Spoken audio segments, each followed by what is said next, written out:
কত শত অনুভূতি বিবর্ণ রঙে তুলি ধরে কুয়াশা যখন।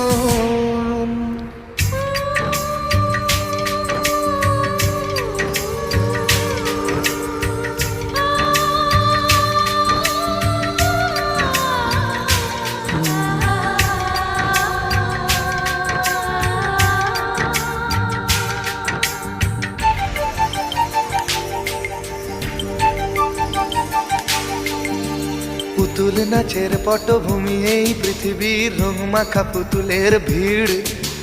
কেউ এরা বিশ্বাসী, কেউ বা অবিশ্বাসী, কেউ ধীর, কেউ অস্থির। তবু সে নাটক স্তব্ধ হয়ে যায় ঘিরে ধরে কুয়াশা যখন।